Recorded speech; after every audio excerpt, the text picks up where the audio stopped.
乙女座さんにとって2026年6月は計画と感情の整理が大切な月です。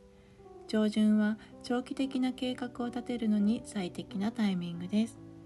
3ヶ月後、6ヶ月後の目標を具体的に書き出して優先順位を明確にしておくと後半がとても動きやすくなります。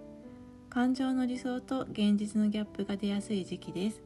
こうあるべきという期待を一旦置いて事実ベースで物事を見る習慣をつけると心の負担が軽くなり冷静な判断ができるようになります。丁寧に計画を立てて理想や期待と実際の現実の間に生まれるギャップを冷静に認識して調節する6月です。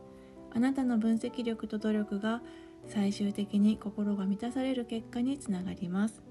詳しいカード解説と具体的な対策は本編でお伝えしています。